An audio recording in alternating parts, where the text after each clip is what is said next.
Shalom and welcome to today's Middle East Report. In this programme today we'll be discussing the battle in academia for the truth regarding Israel.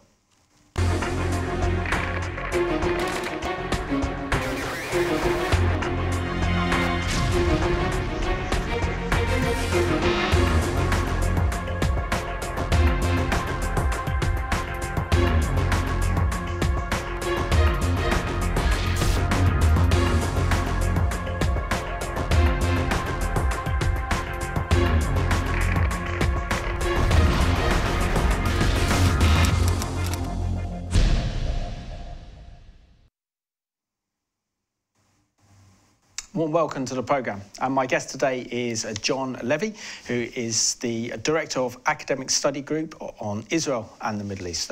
John, warm welcome to the programme. Thank you, Simon, very much.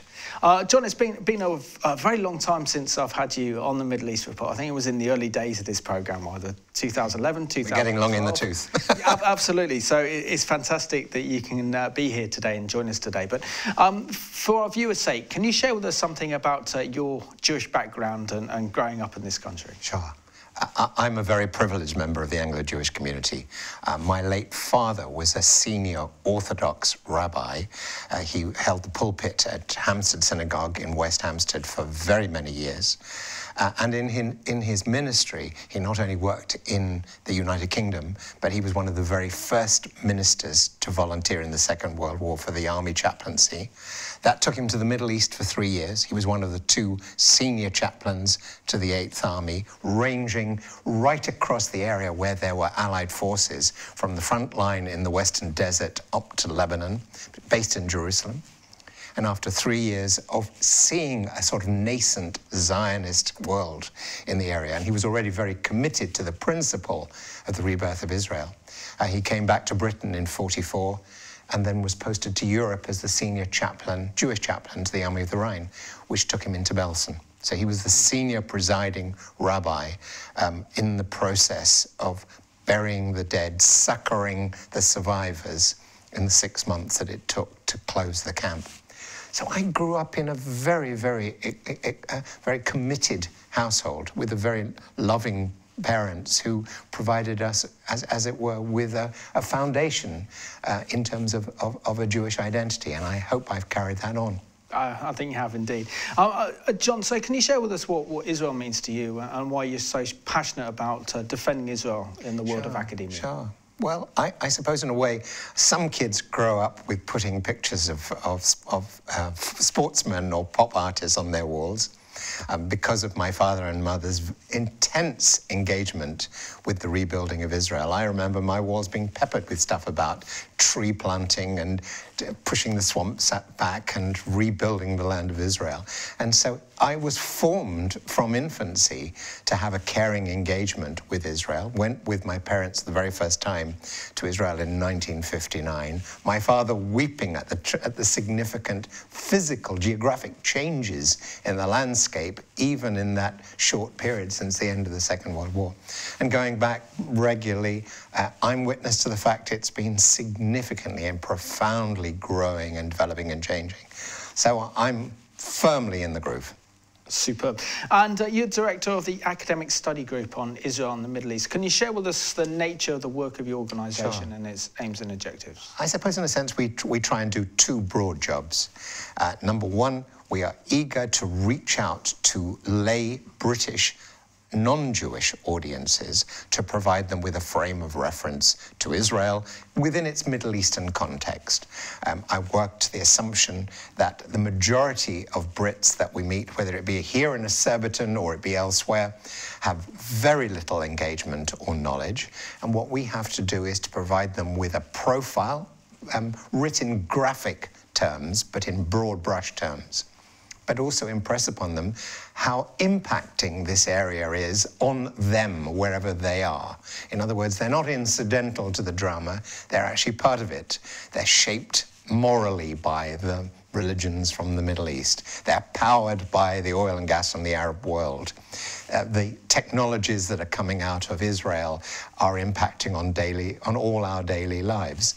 And the chaos in the wider region has, of course, huge global ramifications.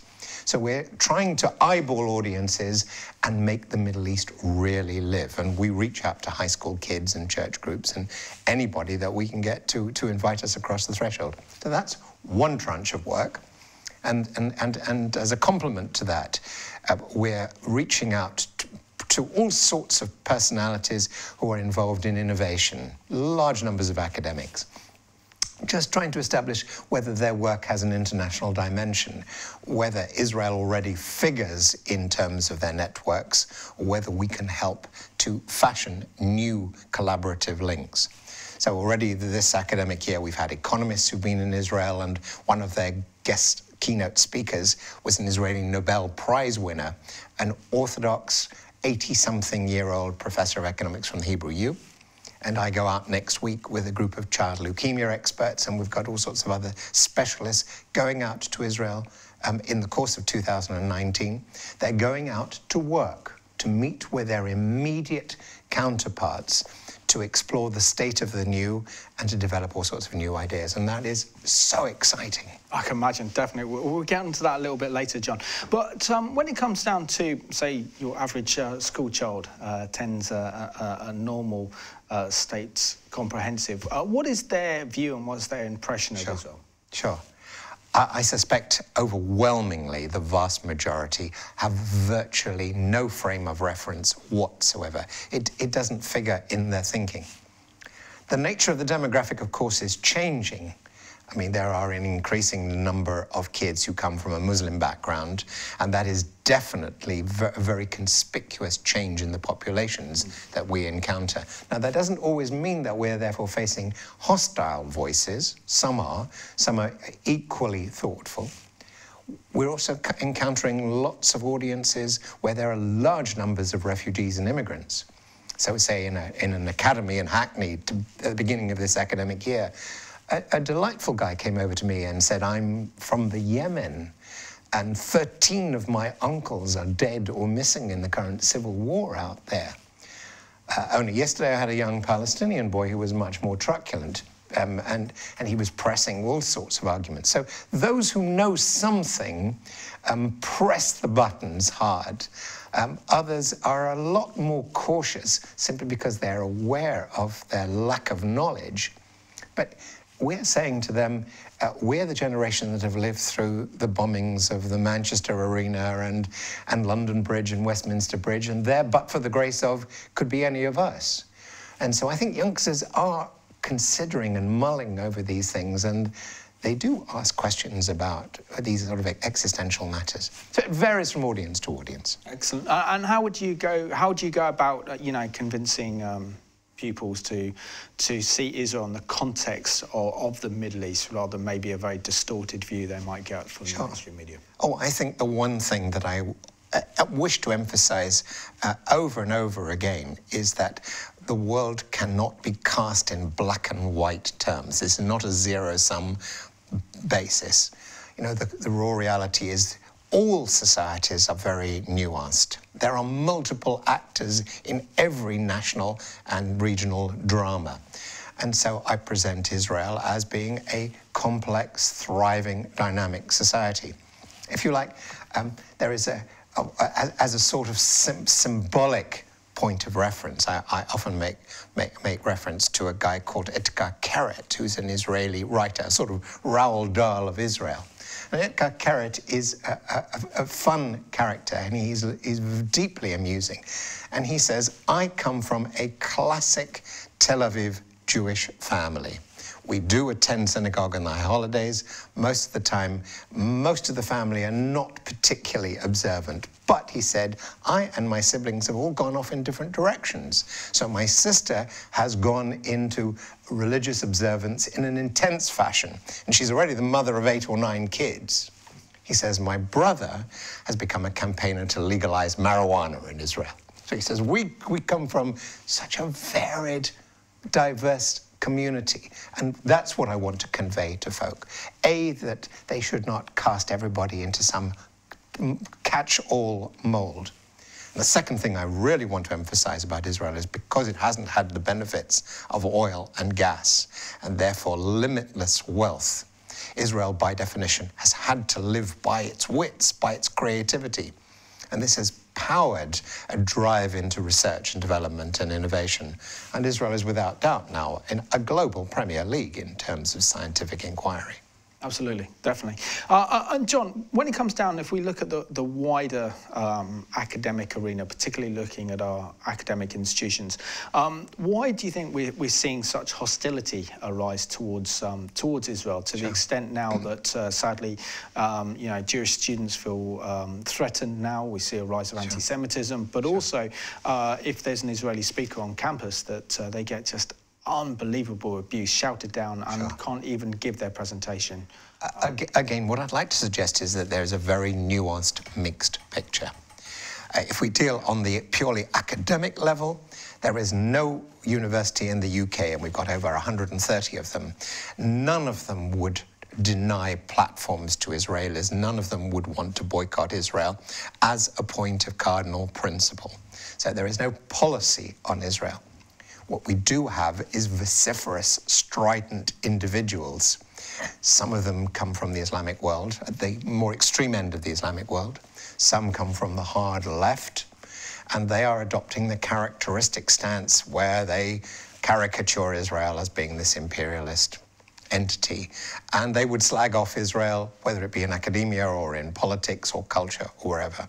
That represents a minority, a distinct minority of the overall academic community. And we've even had instances of people who are profoundly critical of the policy and governance of Israel, who will nevertheless come out to take part in academic meetings simply because they want to work with their Israeli counterparts. The student arena, I think, is slightly different. I mean, students operate within a form of theatre. I mean, and in a sense, the political debate that takes place is so intensely unreal and fantastical. And there, the voices, the strident voices of the hard left have undoubtedly, in some contexts, a sort of combination of the hard left and the Islamists, the left, the reds and the greens, have undoubtedly joined together and on occasions made the going extremely hard for Jewish students. And the last couple of years has been very profoundly unpleasant. But I think the response of Jewish students and their allies and supporters has actually been to gird their loins and say, we really aren't going to take this. We are going to fight back to the best of our abilities. They're not going to be intimidated. Absolutely. And how much do you think, if they allow these activists who are doing the work of the BDS movement, the boycott, divestments and sanctions, to try and boycott Israeli academics coming to our universities, or boycotting relationships between a university here and a university in Israel, how is the best way to kind of counter that and to strengthen the academic ties between Britain and, say, Israel? Oh, I think there's an enormous amount of energy being put into reaching out, networking, exploring links. Say, one of my colleagues said, you know, there are a number of core issues which Britain is going to have to deal with in the future, in the immediate future. They're going to have to deal with the impact of the social media on youngsters and adolescents. They're going to have to deal with rising obesity in the population. We're going to have to cope with artificial intelligence, which is going to transform society. And these are going to be national concerns. Well, the role of people like myself is to see what quality of work is being conducted in the Israeli context, and then marry them together with their counterparts in the UK, where the narrative about Middle Eastern politics doesn't figure at all. There's just a sharing of expertise and knowledge and policy prescriptions. So there are quite a lot of us who are in the field, ferreting around, looking for possibilities, and ignoring the BDS crowd as an irritant, but not allowing them to get too much under our skin. That they do try and disrupt matters is a reality. I mean, we have taken groups to Israel where individuals have received letters from BDS activists saying you should not go. So far, we have no reason to believe that many have responded to those pressures, though. Absolutely, but we also have to look into the kind of wider aspect of academic freedom of expression at universities, primarily because about a decade ago I worked with a German professor who was a professor of, I think, expertise was Hezbollah in the Middle East. And because he'd spoken up for Israel, he wasn't allowed to speak at a university in the north of England. To the extent then that I think the principal declined an opportunity for him to speak, and it kind of made newspaper headlines in the Daily Mail and the Telegraph, where academic freedom of expression was under attack. Isn't there a great danger then that if Israel gets attacked, and Israeli academics and those associated with Israel get attacked, then this ultimately threatens academic freedom of expression? Yes, I totally agree with you. Mercifully, we have merely a few grim incidents like the one you describe. And when they erupt, there is no doubt that one gets very twitchy and concerned. But we can count those incidents really on one hand, thus far. And I think what we're trying to emphasize throughout is that Israel basically, in its Middle Eastern context, is a normal, creative society where academics are going about their immediate responsible job, which is to develop and enlarge new ideas. And as long as we pound the idea that there is a sort of universality of knowledge, and we've got to ensure that there is a free flow of ideas, hopefully we can counter the more malign individuals who are trying to disrupt all of this. Thus far, I don't want to sound complacent, thus far we've held the line. But one is aware that there are incipient dangers. We keep that in mind all the time. But vice-chancellors are going to Israel, or their deputies, and all sorts of bigwigs are going out. And perhaps in the context of Brexit, looking actually with greater critical acuity at an Israel now than they might have done even before. So actually this is probably not a bad moment in our history. No, that's very encouraging, really encouraging, John. What impact do you think the rising level of Jew hatred that we're seeing in Britain and Europe is having on our academic institutions, and particularly our young people with the rise of Jeremy Corbyn? Sure. When you say our young people, are you talking within the domestic Jewish community or in the wider society? Wider society. I know precisely what young Jewish people feel about Jeremy Corbyn and the Labour Party, but the impact that potentially he has as a future Prime Minister. I can't evaluate this with any statistical information. My gut sense is that the overwhelming majority of folk are not really aware of how grim the stance is taken by some of those in the broader circles around Corbyn and MacDonald, of the line that they've taken towards Israel and towards Jewry.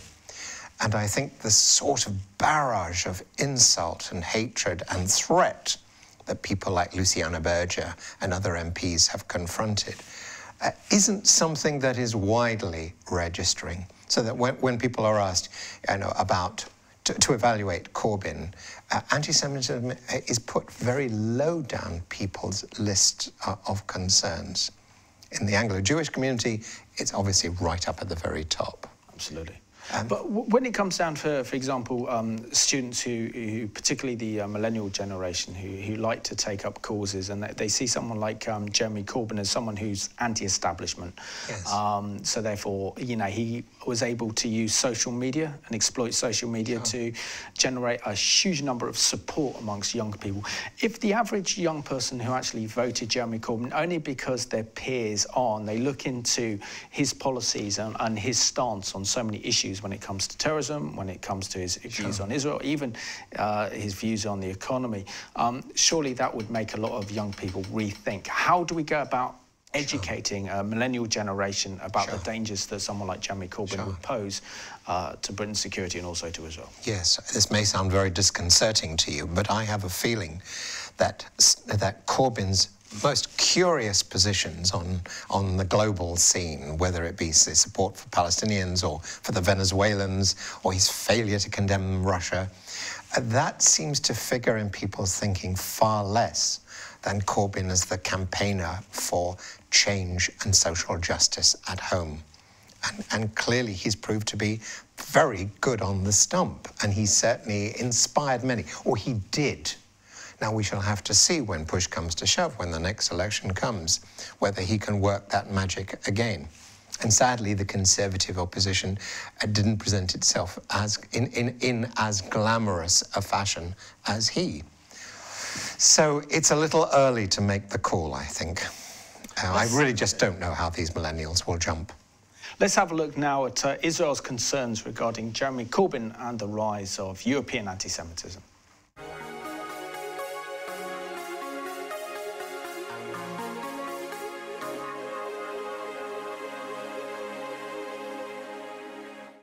Anti-Semitism is back, though it can be argued that it never went away. The real focus of our attention should be in the United Kingdom, with the rise of Jeremy Corbyn as the leader of the British Labour Party, and in effect, the head of the opposition. If you're not following how this story is unfolding, the details are extremely important. Look at what British leaders themselves are saying. This month, the deputy head of the British Labour Party, Tom Watson, in fact declared that the British Labour Party is in danger of disappearing into a vortex of eternal shame over the issue of anti-Semitism.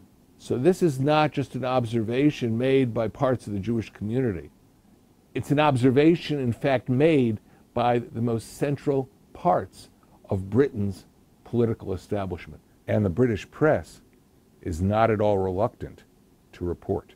And in the Jewish community, the three main Jewish newspapers in the UK published a joint editorial that should Jeremy Corbyn form the next government, that would pose an existential threat to British Jewry. Much of the concern about Corbyn emanates from fresh revelations of Mr. Corbyn himself and his past activities. In 2009, for example, he called Hamas and Hezbollah friends. An event in Parliament where our friends from Hezbollah will be speaking. I'd also invited friends from Hamas to come and speak as well. Hamas was using suicide bombers to blow up buses in the heart of Israel's cities, in Haifa, Tel Aviv, and of course in Jerusalem. Yet Corbyn advocated removing these organizations, Hamas and Hezbollah, from the UK's terrorism list. And I would invite the government to reconsider its position on this matter and start talking directly to Hamas and Hezbollah. In 2014, Corbyn visited the cemetery in Tunisia, where the leaders of Black September were buried. Remember, they were responsible for the attack on the Israeli Olympic team at the 1972 Munich Olympics, where 11 Israeli athletes were brutally butchered. Corbyn continuously campaigned to free Samar Alami and Jawad Botmeh, jailed for their role in the 1994 London bombing attacks against the Israeli embassy in Great Britain and Jewish charity buildings. Recall, both of these attacks were perpetrated on British soil, and both individuals were prosecuted and found guilty in British courts. So why is Jeremy Corbyn calling this a mistrial and trying to get these two terrorists out of British prison? Corbyn is also at the heart of the debate in Britain over the definition of anti-Semitism. He's refused to accept the definition advanced by the International Holocaust Remembrance Alliance, the IHRA, which is, by the way, accepted by 31 countries, 24 of which are members of the European Union. Corbyn and the British Labour Party reject 4 out of 11 examples the definition uses. He denies that accusing Jews automatically of dual loyalty is anti-Semitic. He denies that questioning the rights of the Jewish people to self-determination is a form of anti-Semitism. Finally, he rejects that it is anti-Semitic to compare Israeli policy to that of the Nazis. These caveats that he and his party are advancing allow him to dilute the meaning of anti-Semitism. This kind of demonization of the Jewish people is classic anti-Semitism. If these doctrines about Israel and Jewish rights become legitimized in Great Britain, which was the fountainhead of so many democracies and states in the world, then there is a real danger that they become legitimized worldwide. And this is something that the state of Israel must firmly oppose, and that Britain must not allow to happen.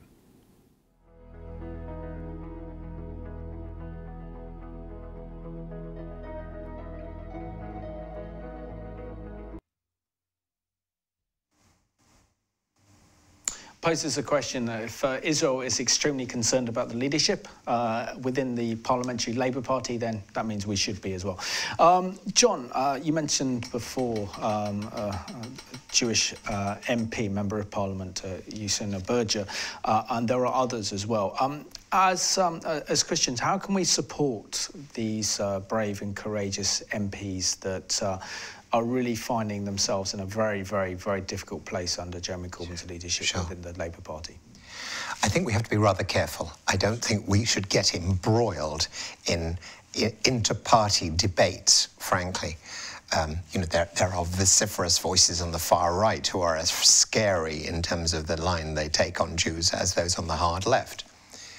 I think it is vital, though, that Christians and those who have a caring engagement with Jews basically do two things. Number one, they directly write and engage with people like Luciana and Ruth Smith in Staffordshire and others in the Commons who have been the victims of hate attacks. The social media is simply awash with disgusting attacks on individuals.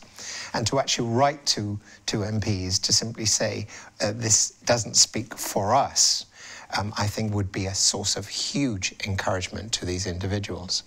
At a secondary level, I think it is absolutely vital that both lay and clerical individuals actually make it clear to the Labour Party at its centre, to Jenny Formby as the General Secretary, to the Leader's Office, that people are aware that there is a climate of hate that is sort of circulating around the Labour Party, venting its anger on Jews primarily, and that this is simply not acceptable. And I think the pressure of voices contacting the Labour Party surely must have some impact. But Christians can play a wide role, can't they, John, when it comes to tackling this issue of Jew hatred in our society today, and the silence that is predominantly over so much of the established church in this country is not only sad, but I think it's actually criminal. And we should see the Church of England and the likes of others really speak up against the rise of Jew hatred that we're seeing today, to play their part to counter this rise of hatred. Sure. Oh, I couldn't agree more. So if I say that it is vital that people not tut, but that they actually put pen to paper or write emails to people in positions of significance within the wider community. That would be a positive way of ensuring that the debate is put back into a proper sort of order. Absolutely. And I want to talk about the wonderful benefits, the wonderful scientific breakthroughs, the innovation, and Israel is like the heart of this whole high-tech revolution. I know it's a very difficult question to ask, but what benefits has Israel given the world in terms of its scientific breakthrough and innovation? Sure.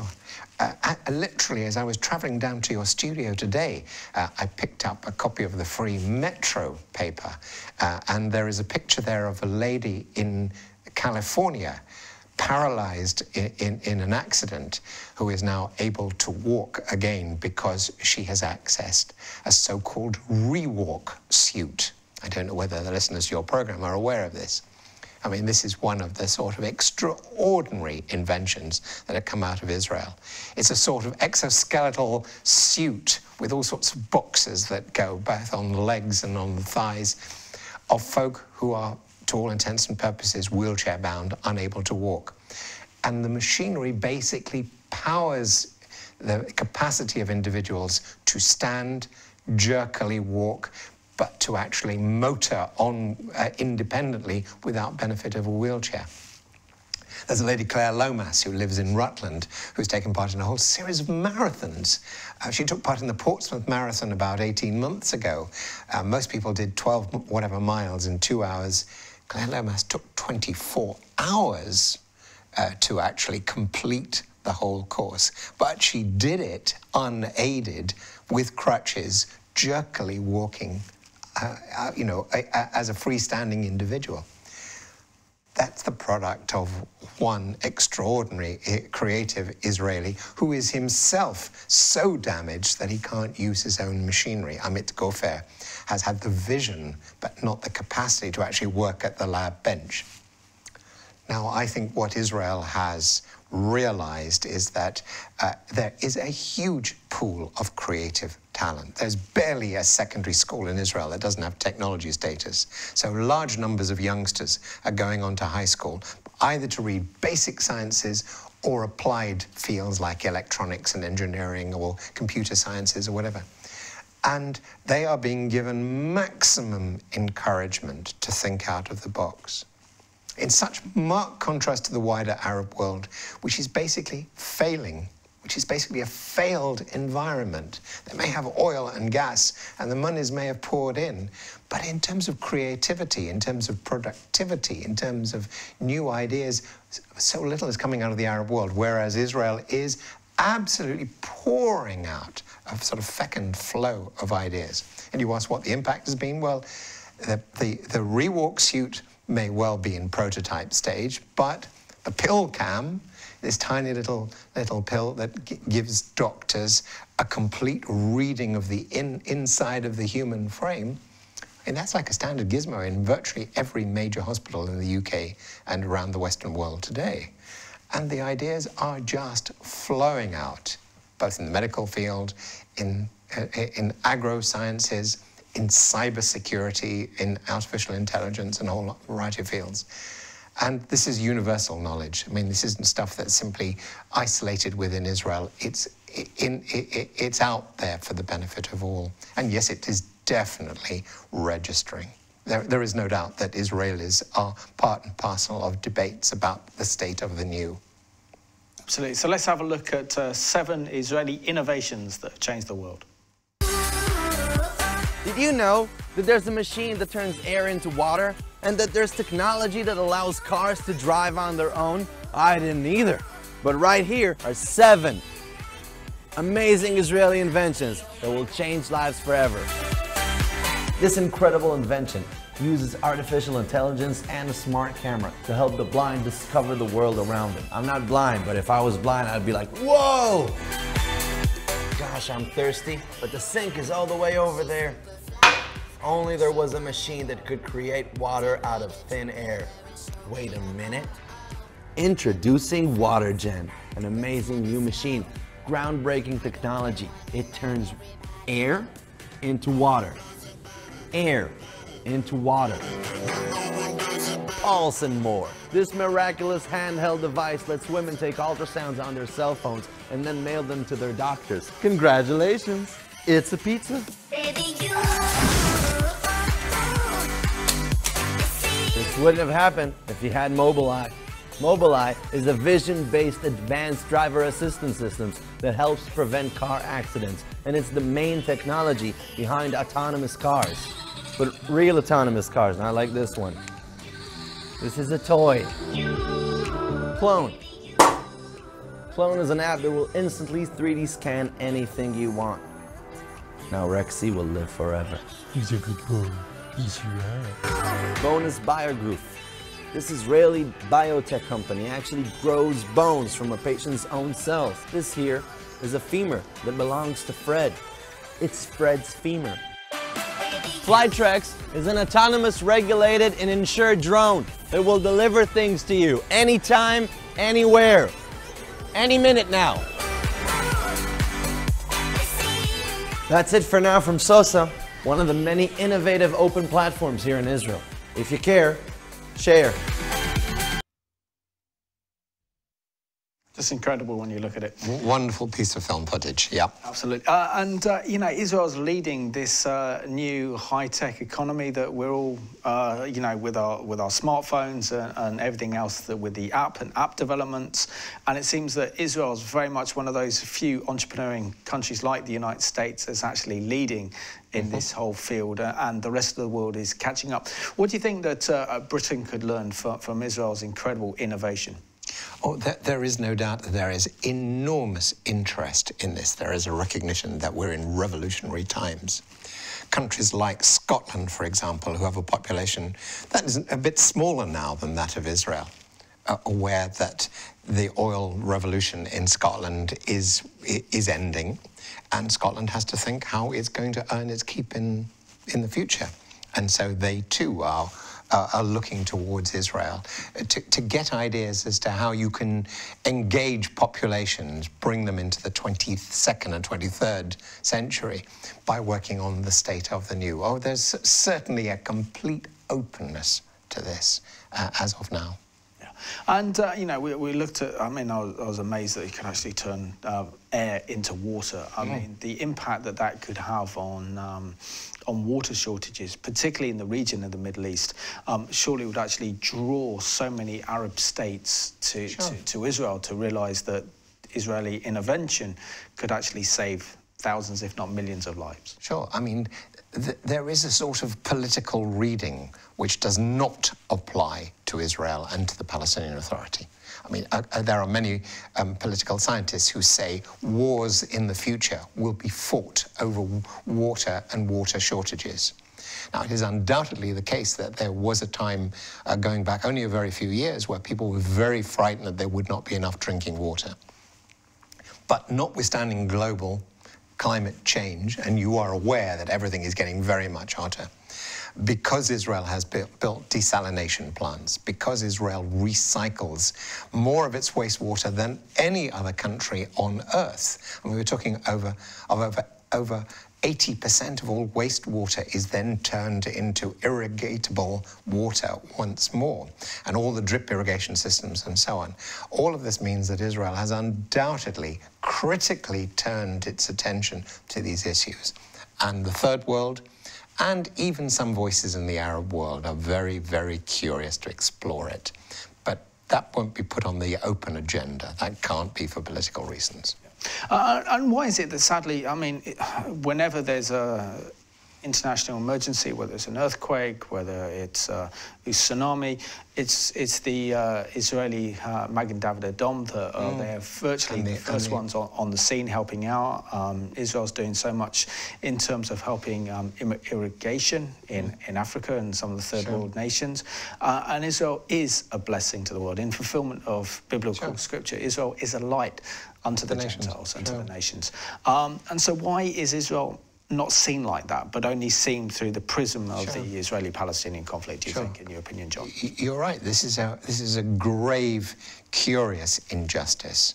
You know, when there was the Nepal earthquake, the Israeli army had a full medical city erected in the disaster zone within 3 to 4 days. It was the largest medical international intervention on the scene, and they did an extraordinary job. And Israel, I think, because of its inherent moral mission, feels that if there are moments of crisis and they have the capacity to help, they will do so. In the Thai context, when those little boys got caught in the cave, it was an Israeli high-tech company that provided the telephone system which made contact with these kids, though they were buried way into a cave where most cell phones didn't operate. Why, though, does it not get more publicity? Why did the story in today's Metro about the Rewalk suit not mention the fact that this was an Israeli invention? It is an omission which one deeply, deeply regrets. also, I mean, in terms of security, for example, the close cooperation between the British and the British Army, the IDF, the Royal Air Force, and the Israeli Air Force is second to none. Sure. You know, Israel. Our intelligence and our ability to confront terrorism is because of Israel. And if it wasn't for Israel, I dread to think what state Europe would be in now with the ISIS terrorist attacks. So why don't Western governments acknowledge the crucial role that Israel plays in helping European nations, helping this nation to actually fight terrorism? Well, I think there's a discrete acknowledgement, because clearly there is an exchange of information that's ongoing. But I suppose, in a way, governments play their hand very close to their chests, so they want to go into the public domain and make this too explicit and too public, regrettably. Yes. Absolutely. And in terms of what's happening in the wider Middle East, and this is something I think a lot of academics need to understand, that they have to stop relying on maybe getting their news and information from media broadcasts about Israel, news reports, and actually look and see what's happening strategically. And that is that, for example, the Gulf states, Saudi Arabia, the Jordanians, the Egyptians are increasingly more and more reliant on Israel, and reaching out to Israel in terms of military cooperation, in terms of even finance. And what do you make of what happened only a few weeks ago when the Israeli Prime Minister Benjamin Netanyahu actually went and had an official visit to the Sultan of Oman? We're living in the best of times and the worst of times. It always seems to me that we've got all these polar extremes built into the system. There is no doubt that channels are opening up to much of the Sunni world in a way that was unimaginable a few years ago. That the Saudis clearly are in direct contact with Israelis without doubt. The King of Jordan may well say he wants to end various territorial schemes with Israel, but in practice, Israel is essentially in hand with Jordan in sharing intelligence information. And when there were terrible floods in Jordan only a few days ago, Israeli search and rescue planes were working with their Jordanian counterparts. So, you know, we are living through a time when there is, in concrete, substantive terms, lots of interaction, and that's going on. The reality of most academics, though, if we bring it back parochially to our own scene, is that actually very few of them have any political view at all. Individuals tend to focus on their area of expertise to the exclusion of anything else. And as such, we've had loads of academics who go to Israel who basically do not know their ABC of this area in any way, shape or form. They know nothing of its politics. They're not really in the slightest bit interested in the social frame of reference. What they are interested, however, is in establishing the acuity of their research counterparts and then developing links with them. So, say, December a year ago, we took out a group of experts, agricultural experts working on global food production at a time when there is fears about food scarcity. It was the most incredibly exciting 2 days of interchanges between British-based and Israeli counterparts, and presentation after presentation, as it were, burrowing into the issues. And then on day 3, each one of the British participants was entertained in the field by their most immediate research counterpart, so they could carry on one-to-one conversations. I rather suspect that the overwhelming majority of them were very happy to take in the grand sights, but not interested in the politics, either of Israel or the wider scene, apart from the most superficial reading of the situation. I mean, that's the reality that we live in, sadly. Vi and me care a lot, watch this with tremendous attention to detail. The majority, however, look at this in a very superficial fashion, if at all. Can you share with us, you shared with us some of the stories, and they're absolutely remarkable, John, of taking leading academics to meet their Israeli counterparts in Israel and just bringing that symmetry together. But can you share with us a personal experience of something that's really touched you in terms of an academic visiting Israel and seeing something new for the very first time? Because usually what happens, whether you know, I'm talking about, you know, the Christian community and others, that that unless you go to Israel yourself and see Israel for yourself, it surpasses all your understanding. It surpasses all the kind of view and the perception you have of Israel, and completely blows that apart. So what impact, can you tell a story about the impact that Israel's had on a leading academic that you've taken to Israel?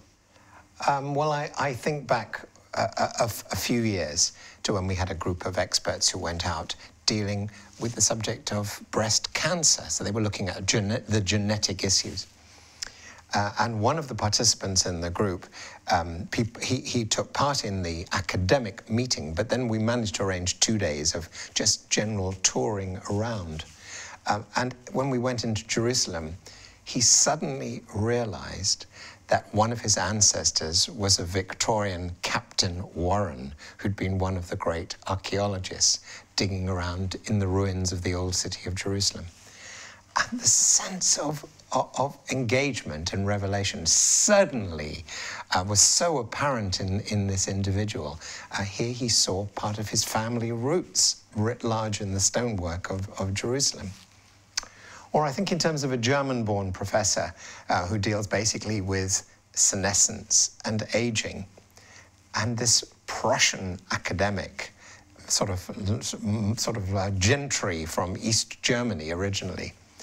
He accepted the invitation to come to Israel, but he said prior to going, do you think it's appropriate for me as a German to go to Israel in the light of everything that has happened out there?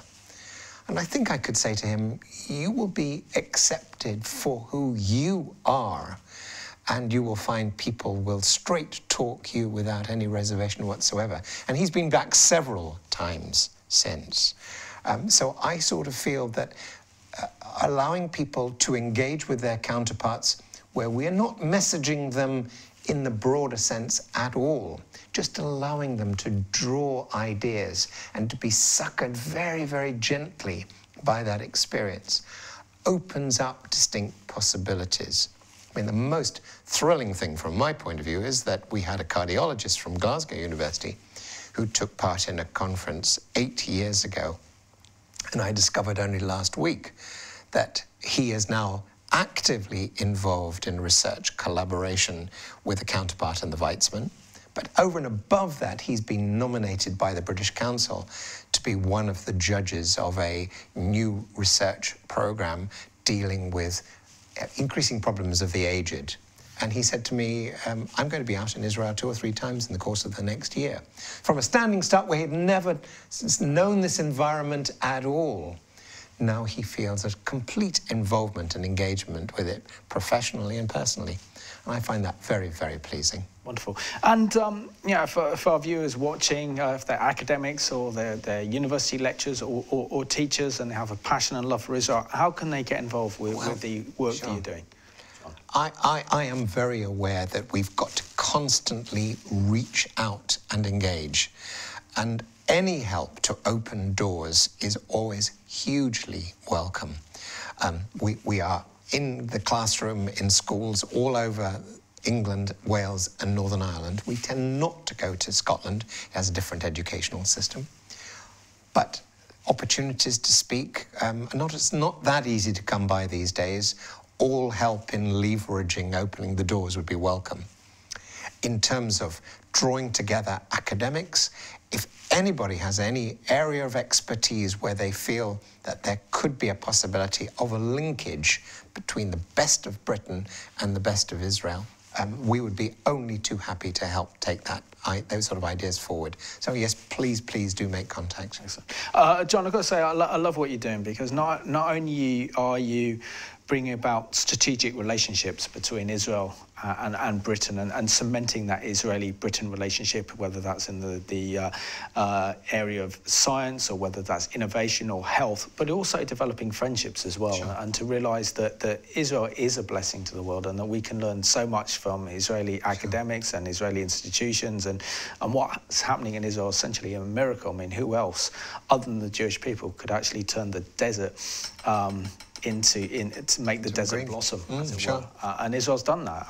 You know, it's a remarkable country, and we know that God's hands are upon your nation. But in terms of how you see things plan out. Do you believe that we're seeing the kind of, to finish with, fulfillment of biblical prophecy with so many Jewish people now gathered from the four corners of the earth back in the nation of Israel, and share with us the exciting time as a Jewish person to see this being fulfilled? Sure.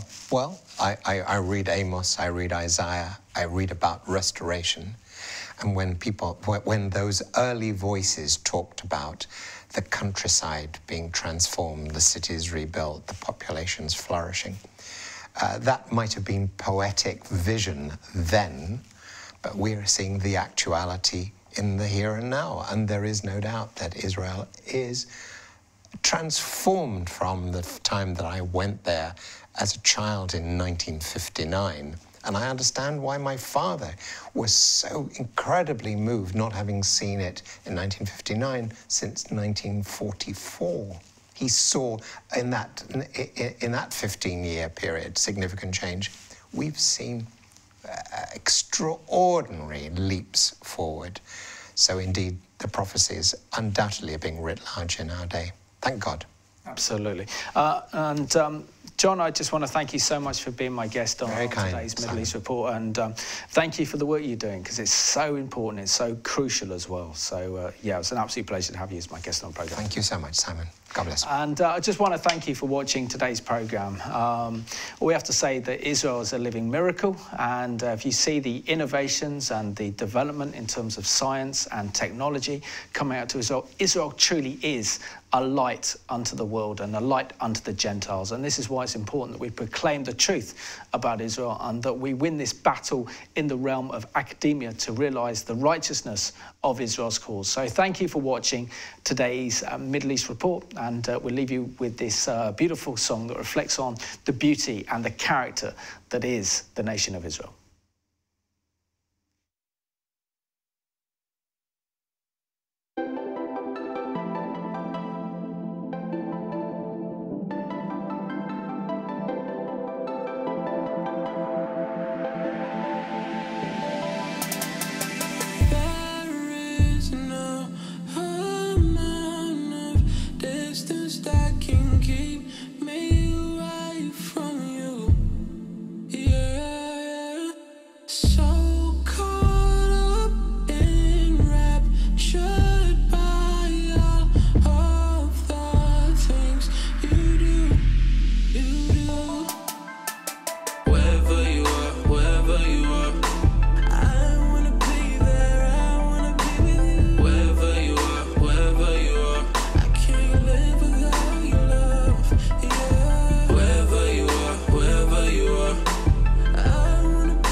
Wherever you lead, I'll follow to the end of the earth. Wherever you lead, I'll follow.